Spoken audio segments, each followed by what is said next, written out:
जय जगन्नाथ समस्तंकु बोले हूँ टी प्रोग्रामर एपिसोड 4 को स्वागत। आजिर एपिसोडटी है लोभ मनीषर परम शत्रु। भगवान बुद्ध पूर्व जन्मरे जड़े बुला बिकाली भाव जन्मग्रहण करथिले। सेतेबेले तांकर नाँ थिला सेरिदान। ठीक सेतिकी बेले सेरिदा नामरे आउ जड़े बुला बिकाली मध्य थाए। सेरिदा बड़ ठक आउ लोभी थिला।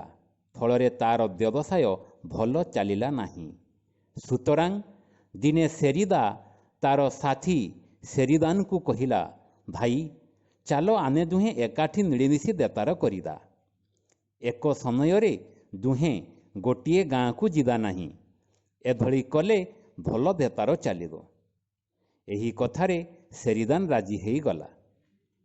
मात्र एथिरे मध्य लोभी सेरिदार लाभ हेला नहीं।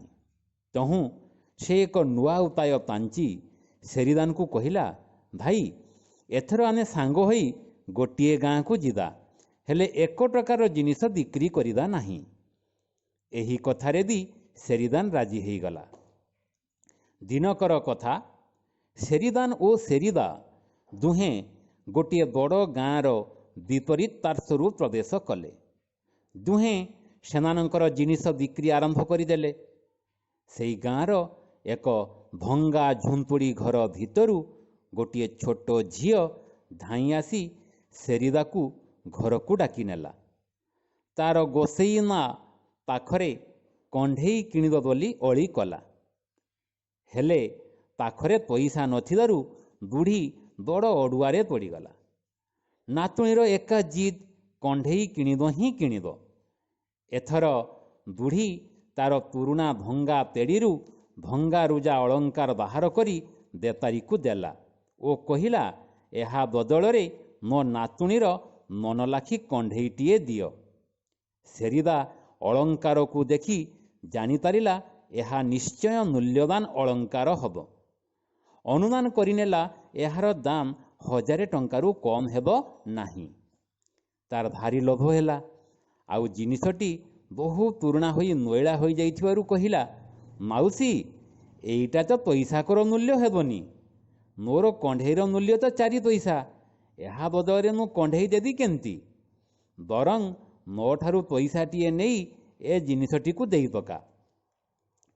एबे बुढ़ी कहिला, मो नातुणीर जदि कंढेई किणा नहिला तेबे ए जिनिसर देबी काहींकी? सेंती तेड़ीरे पड़ी थाउ। एथर सेरिदा मने मने भाबिला, मु जदि एही क्षणी जिनिसर दर बढ़ेई मागिदी तेबे बुढ़ी मते ठक बोली जानिदेब। फेरिदा बेले कंढेईटी देई जिनिसटी को नहीं जीदी। एहा मनरे भाबी से चलिला आगकू। किछि समय परे सेरिदान सेई बुढ़ी द्वार बाट देई जाउथिले।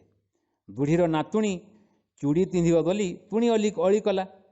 सुतरां बुढ़ी सेई अलंकार सेरिदान को देखई कहिला, पुओ एहा बदलरे मोर नातुणी ताई ता मनलाखी चूड़ी दियो।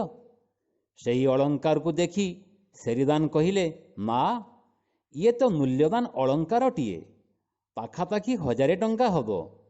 मो पाखरे तो मोटे 500 टंका अछि। मु एहाकू नेदी केनिति? सेरिदान को मुहरु कथा सरीची कि नहीं। बुढ़ी कहिला, पुओरे तो आगरु जणे दुला बिकाली आसी एहार मूल्य पैसाटीए करि जाइछि। मु तो किछि जानेनी। तू एबे कहिलुनी 500 टंकारु बेसी हब। हौ तो पाखरे जेतिकी अछि सेतिकी देई नेई जा। एथर सेरिदान 500 टंका ओ नातुणी को चूड़ी देई सेई अलंकार नहीं आसिले। हेले ठकर तो मन लागिछि, केमिति हेले जिनिसटी को ठकी नब। किछि समय परे पुनश्च बुढ़ी द्वार को आसी आउ 2 पैसा बढ़ेई देई जिनिसटी को मागिला। बुढ़ी कहला, नाई रे बाप, से जिनिस आउ मो पाखरे नाई। तो भली जणे बेपारी आसी 500 टंका देई नहीं गला। आउ जणे बेपारी कथा सुनी सेरिदा ताटका हेई गला। से तर तर होई धाइला सेरिदान को भेटिया पाई।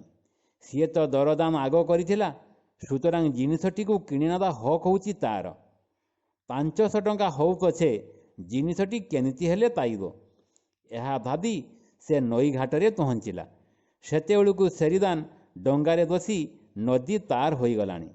ଏହା ଦେଖି ସେରିଦା ଆଉ ଡଙ୍ଗା ଫେରିବା ବାଟକୁ ଅପେକ୍ଷା ନ କରି ନଦୀରେ ପଶିଗଲା ପାର ହେବା ପାଇଁ।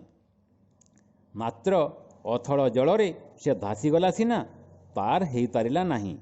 ଅତି ଲୋଭରୁ ଅକାରଣରେ ସେରିଦାର ପ୍ରାଣବାୟୁ ଉଡ଼ିଗଲା। ସେଥିପାଇଁ କଥାରେ ଅଛି, ଲୋଭ କଲେ ମୃତ୍ୟୁ ଆସିବ ଅକାଳେ, ଧୃବ୍ୟ ସତ୍ୟ ଏହି କଥା। ତେଣୁ ଭାଇ କେବେ ଲୋଭ କରିକିଆଁ ଭୋଗିବା ଅଯଥା ବ୍ୟଥା।